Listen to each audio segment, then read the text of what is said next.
Hello, welcome to Team SNG video. Today we are going to be talking about how to set yourself up for remote dueling and to show you how easy this setup can really be. Now, with 2020, remote dueling has definitely become the way forward, especially for the foreseeable future in countries all around the world. The other benefit of remote dueling is you can use your physical cards and play people globally. So today I'm going to show you guys how I set myself up for remote dueling. But while I get your attention, I'd like to ask you, do leave us a like, leave us a comment, leave us a subscribe. Alright, how do you set yourself up for remote dueling? Well, there's a few things you're going to need. First of all, you're going to need yourself a computer. It doesn't have to be a fancy computer, it just needs to be able to handle basic internet stuff and have a strong enough Wi-Fi connection that it can receive and upload at the same time, which should be no problem in this day and age. Also, I highly recommend having a phone charger, because the way I set myself up is I use my phone as my webcam so that my opponent can see what is going on. Next is the most important thing right here. This is my tripod. I use this tripod for everything. This is a Flexi Tripod. Not massively expensive. You can go and find that on Amazon. I think when I got it, it was about 15 to 20 pounds. So, as I say, not massively expensive. Now, this is a perfect tripod for this situation because it lets me basically move the arm in any which way, shape, or form to give myself the right angle so that my opponent can see my field but not see what's in my hand.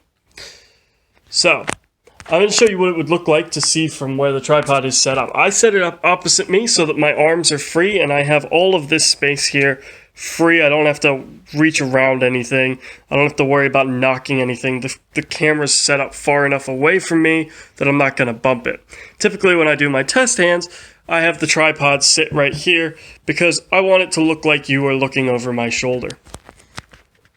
But in a remote duel, I don't want my opponent to see my hand. I don't want them to see any of that. So I need them to be on the opposite side of the table. So I set the tripod up on the opposite side of the table.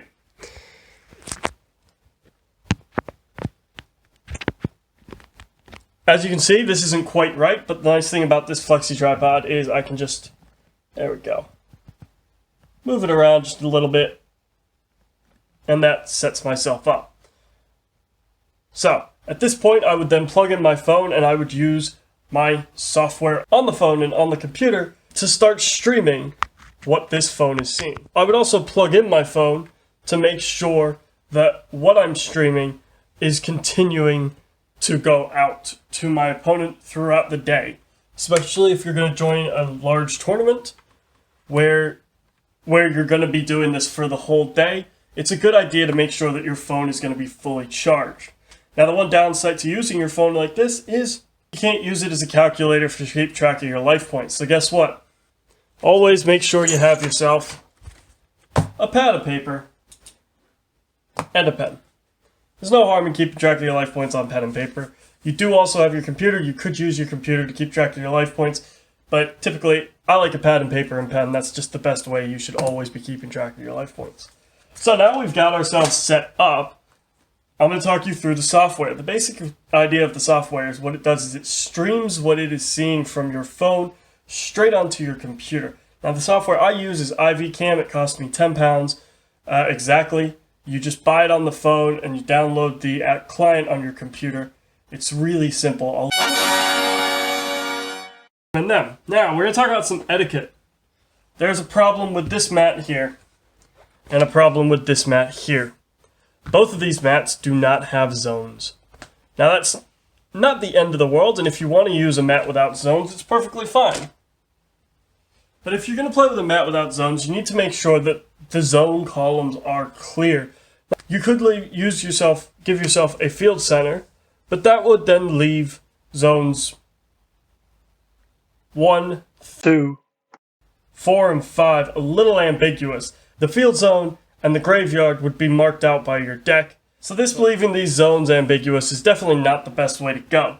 There are lots of ways you could do this. What I did for the Remote Duel extravaganzas, I ran a piece of tape along the bottom and I wrote in permanent marker, zone 1, and I had lines on either side, 2, 3, 4, and 5. Whatever system works for you. If you do want to use a mat that's not got zones, you should do what you can to make sure your opponent is aware of where all your zones are. Field center is definitely helpful, but I'd highly recommend at least something along the bottom. If your opponent can see the bottom of your mat, just something along here to help them see where the zones are. The best idea, though, is to use a mat that has zones on it. This is definitely the best system, because that way the zones are clearly defined. Your opponent can see all of them, and as you can see here, not all the zones are necessarily on the screen, so you can just make the adjustment, and it's easier to tell that not all the zones are present. So now you've made the adjustment. Now we can see the opponent can see the field zone, and they can see the graveyard, and that they can see all the zones in between. You can also move this back if you need to, and you can move your mat around. It's easier to make sure that your opponent can see everything. Now with IV Cam, you can also see what your opponent will see, so it does make it easier to sort of manipulate that way. Right, once you've got your mat picked out, there really isn't a whole lot left to do. At this point, all you really need to do is pick out whatever deck you're going to use. Once you have your deck sorted, you might want to just double check that there is not going to be any glare from the cards and your lighting. So, what I do to check that is I take my cards and I put them in each of the zones face up.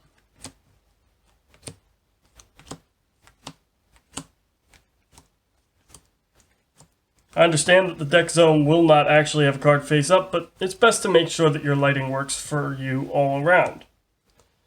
And your extra monster zone. So I have a 2-player mat here, so my extra monster zones are not flat, so that's not necessarily the best system. What I would typically do if I was doing this for a competitive tournament is I would actually lay out the second side and hang it off the edge of the table. At this point, you just want to check that everything is in focus and everything, there's no glare on any of the cards. So looking at that, that looks pretty good, and I would say that this means that I am now ready to play Yu-Gi-Oh! A couple other things you need to make sure you're aware of when you set up your remote dueling area is that you need to be sure you can keep your hand visible to your opponent. So you don't want to be doing this where your hand is no longer on the screen. You don't want to sort of go like this and sort of put your hands and your cards over your field because your opponent needs to be able to see them. You want to make sure that your hand is just sitting here. If you do have cards in your hand and you don't intend to interact with anything in them, I recommend just spreading your cards out so your opponent can see how many cards are in hand. And then you don't have to keep your hands necessarily on screen, but you can put your hands on the table.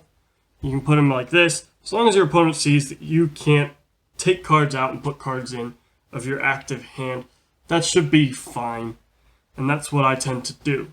Now, the other problem that I did come across a few times during my experiment into remote dueling with the Remote Duel Extravaganza, where I played Unchained Albaz, linked down below, was this. This is something that you may have seen from time to time. What this is this is a homemade variant, but you can get one off of the Yu-Gi-Oh! Remote Duel page. But this is a play and pause button. So if you're ready for your opponent to do stuff, you have the play side face up, and you have it visible. So maybe somewhere in the field center, that's not a bad option, or maybe just sort of below one of your spell card zones like this, so that your opponent can see you're fine with them playing. If you need them to stop at any point, you flip this. Now, communication is really important, especially during remote dueling. But sometimes there's a lag. Sometimes there's a glitch in the communication, and this is just a visual cue for your opponent to let them know that, hey, you're good to go, or I need a minute, gotta think on that. The time rules have been extended for Remote Duel, which is great, because lag and communication issues can definitely be a problem. And there's nothing worse than losing a duel because of the fact you couldn't communicate to your opponent you needed them to stop, and it was far too late to interact. I do hope this has been helpful. I would like Yu-Gi-Oh! To be more available to everyone, and I think Remote Dueling has definitely made it possible for people to continue to play during this COVID time. Now, if you're interested in the deck I used here for display, this is my Crusadia Mech Knight deck.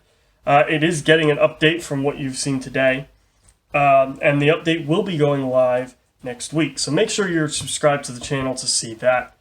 And if you want to continue to see some live duels where we do show off our remote duel setups, then make sure you're subscribed for them as well.